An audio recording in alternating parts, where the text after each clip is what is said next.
Fala aí, fanático vascaíno, fanática vascaína, que alegria encontrar você aqui para começar mais uma semana falando da nossa paixão, que é o Vasco da Gama. Se inscreve no canal, dá aquela moral pro fanático vascaíno. Já vou começar mandando abraço aqui para o Michel Gomes, que é trem-bala novo, Ana Paula Teixeira, Cruz Maltino, Márcio, Bruno Canal, Amanda Sena, todos fanáticos vascaínos. Trem-bala também é o Cláudio Vinícius e o Milão Resenha, meu grande amigo no fanático vascaíno. Faça como eles, junte-se ao nosso clube de membros. Gente, tem para todo gosto, para todo bolso, para todo orçamento. É de R$ 1,99 a R$ 19,99 e o Trem-bala novo tem direito ao grupo do WhatsApp. Bom, hoje os jogadores voltam das férias, 10 dias de descanso, à exceção de 2, eu vou explicar por quê.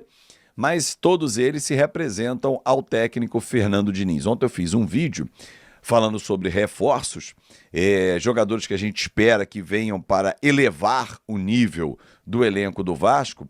Alguns comentários do tipo, mas nem abriu a janela e você está cobrando. Gente, um planejamento bem feito para ter um resultado não pode esperar a janela, e o Vasco não está esperando a janela, para contratar. Só que também não pode esperar um tempo para buscar o que dá. Não pode. O Vasco não pode viver da migalha, da sobra. Mas há 3 reforços em casa. Por isso eu chamei de reforços caseiros na nossa thumb. Você viu aí 3 jogadores que eu espero que possam render. Vocês vão lembrar que no ano passado eu debati isso aqui no canal e muita gente comentava também de que esse ano o Vasco ganharia 4 reforços dentro de casa. Eu dizia Adson e Estrela, Paulinho e Jair. Os 2 últimos, Paulinho e Jair, tinham voltado na reta final, mas naquele período inicial e tal, tranquilo. Adson e Estrela fariam a pré-temporada e voltariam muito bem. Para minha surpresa, o Paulinho não voltou bem até agora, da grave lesão de joelho que ele teve.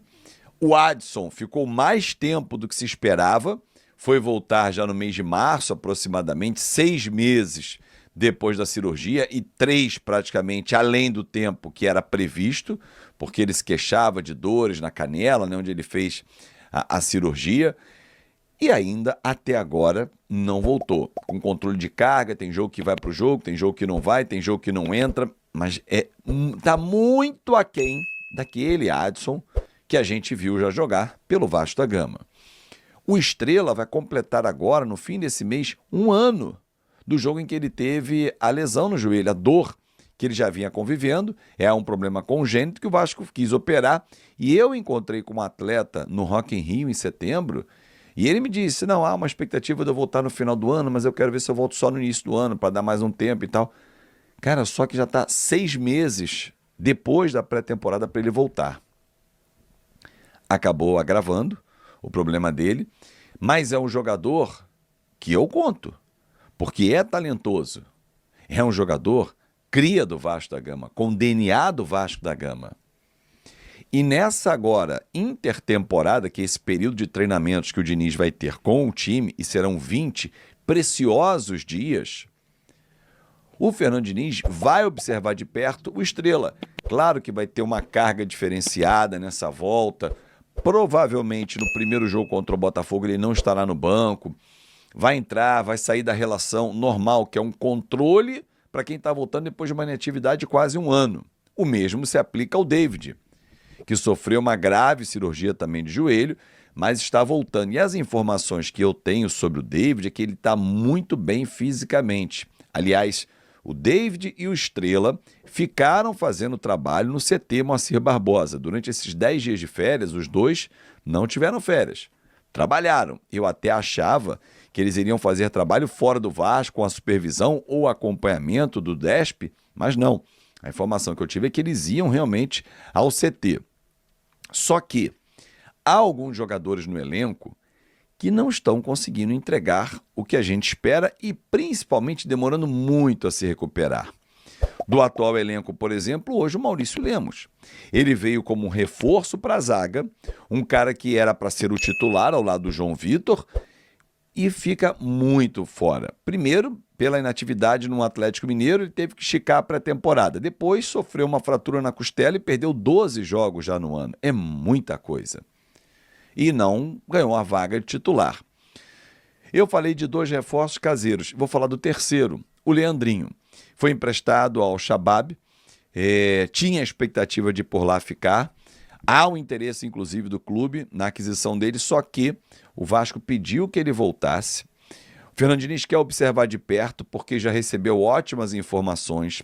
É um moleque com uma história de vida que a gente assim, tem que aplaudir pela vitória que ele tem, né? Pelas derrotas que ele sofreu na vida, mas conseguiu vencer. É um moleque que tem que ser muito bem observado dentro e fora de campo. Dentro de campo tem muita força, explosão, chega bem no ataque, já fez um belo gol com a camisa do Vasco e é um garoto que, se o Vasco trabalhar, é para ter longevidade como lateral esquerdo. Talvez a volta dele se dê também porque o Piton é um ativo e a janela vai abrir agora. E o mercado vai observar. O Vasco não quer se desfazer do Ryan nessa janela, até atendendo um pedido do Diniz, que pediu que nenhum titular fosse negociado. Mas entre negociar o Ryan, que não tem um substituto agora e que pode render muito mais, e negociar o Piton, caso apareça uma proposta, o Piton é a bola da vez.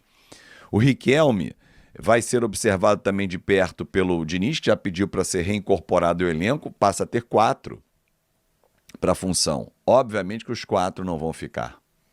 Os 4 não vão ficar. Será que alguém vai jogar numa linha mais adiantada? O Riquelme vai para uma segunda linha?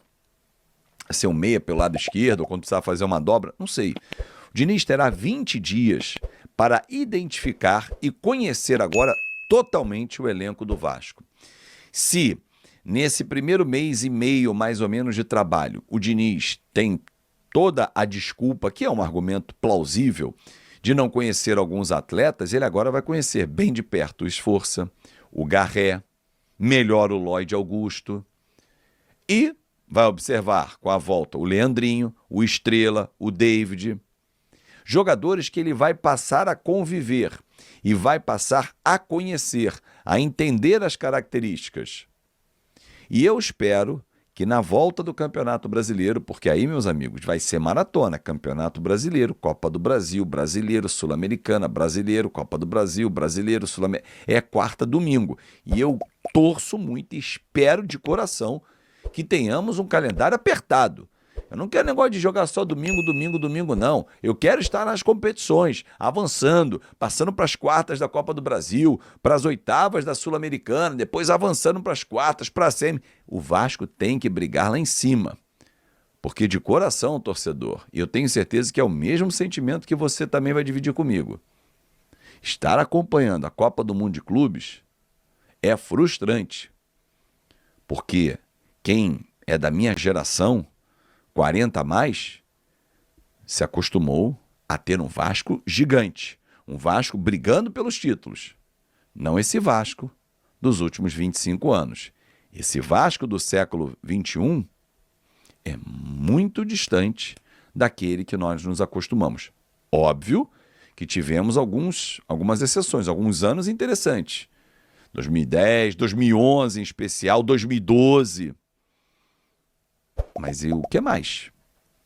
15 e 16, o campeonato estadual. E o que mais? 2003, estadual. E o que mais?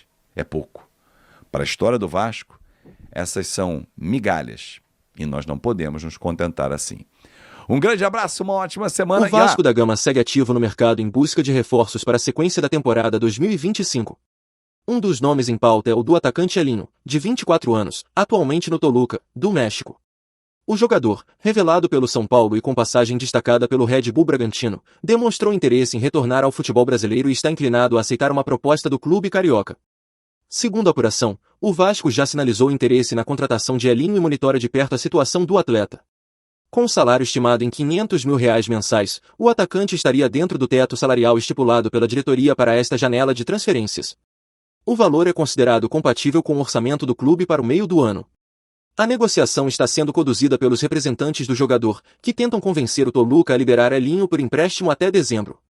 Para viabilizar o negócio, há a proposta de estender o contrato com o clube mexicano por mais 6 meses, o que daria segurança ao Toluca em termos de ativos e permitiria a liberação do jogador sem custo imediato.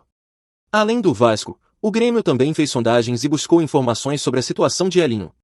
No entanto, o interesse cruzmaltino é o mais consistente até o momento, e a preferência do jogador pelo projeto vascaíno pode ser um fator decisivo nas tratativas. A SAF do Vasco vê em Elinho um jogador com perfil técnico, velocidade e potencial de revenda, características valorizadas pelo departamento de futebol do clube. Com a janela de transferências aberta, a diretoria busca reforços pontuais para elevar o nível do elenco e melhorar o desempenho no Campeonato Brasileiro. Bom torcedor cruzmaltino, agora eu quero saber de você. O atacante Elinho é um bom reforço para o Gigante da Colina? Coloque sua opinião nos comentários, não sei se você sabe. Mas sua opinião é muito importante para o Vasco. A qualquer instante eu volto com mais uma notícia do Gigante da Colina.